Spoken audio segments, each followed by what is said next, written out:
Hoy queremos conversar con el Dr. Lightman acerca de la sabiduría que él nos enseña, la sabiduría de la Kabbalah y las cosas que están relacionadas con esa. Tenemos preguntas de todas las personas que tienen un interés acerca del significado de la vida. Nitza, vamos a comenzar. Nitza, sí, la definición de la Kabbalah, de las 10 Sefirot, del libro del Zohar, son conceptos que nosotros o palabras que nosotros escuchamos y nos provocan algo. A veces rechazo, a veces menosprecio, otras veces interés real. Hay diversas percepciones acerca de esto. Queremos entender estos conceptos. Sabemos que usted enseña la Kabbalah durante muchos años ya y queremos entender cuál es lo básico. ¿Por qué nosotros todos, de una manera u otra, sentimos un interés sobre esto, pero muchas veces no un interés positivo?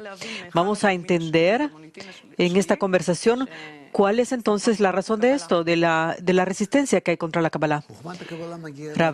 La sabiduría de la Kabbalah llega del hombre,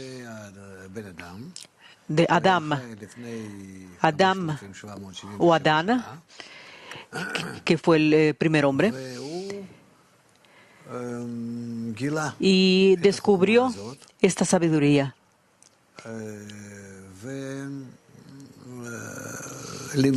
y la enseñó, la impartió a diferentes personas,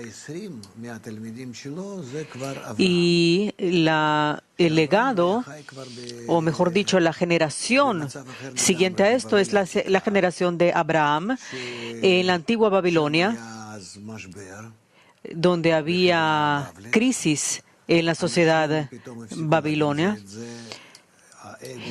El ego comenzó a florecer entre todos y a separar a unos de otros, entre pueblos que eran muy sencillos, pueblos que estaban cercanos unos a los otros, pero eso era en la antigua Babilonia y de repente había esta dispersión. Y Abraham era uno de los Kohanim, uno de los sacerdotes en esa época de los babilonios.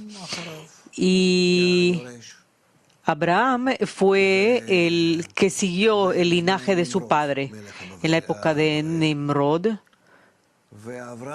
Y Abraham empezó a investigar qué pasa con su pueblo, con los 70 grupos que había en ese entonces en la Babilonia. Y lo que descubrió es que el ego, que era tan chico antes, el deseo de recibir de cada uno, que había personas que podían satisfacerse con cosas pequeñas y tenían lo que necesitaban, agua y todo lo demás. Y además tenían sus propios cultivos de hortalizas.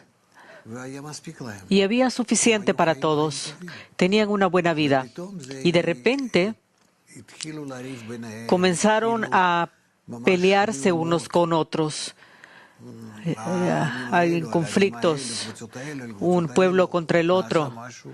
Y se convirtió en algo insostenible hasta que se creó una torre de Babel que era un símbolo del ego que estaba creciendo y quería esparcirse a todas las direcciones. Y este ego que surgió en toda la humanidad era un fenómeno nuevo. Y eso Abraham descubrió que no era algo que pasaba casualmente. Si del lado de la naturaleza el ego de la persona florece y crea fricciones entre unos y otros, y en la naturaleza, en contra de esta fuerza negativa que es el deseo de recibir o la inclinación al mal, que es el ego nuestro, también en la naturaleza hay una fuerza positiva.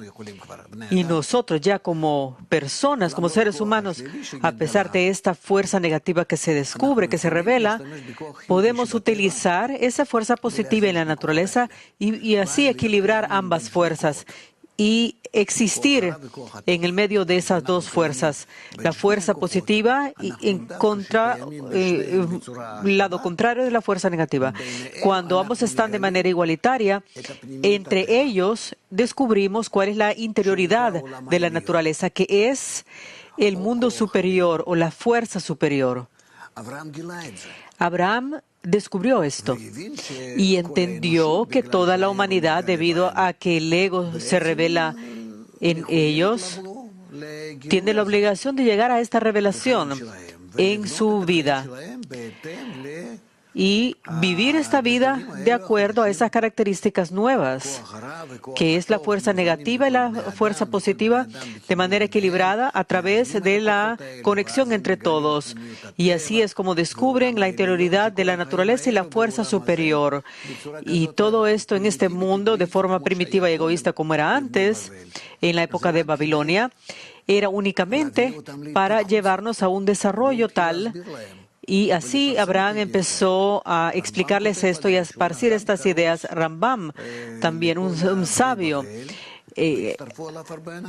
también se unió a muchas personas de las 70 naciones o de los 70 grupos que se derivaron de la Babilonia.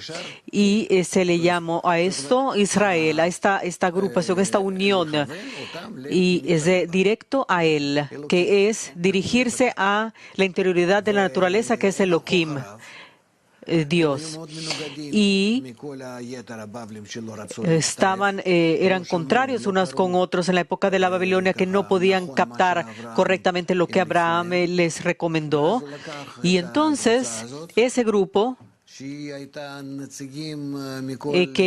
donde estaban los representantes de las 70 naciones del mundo, se fueron a Canaán, como cuenta la Torá.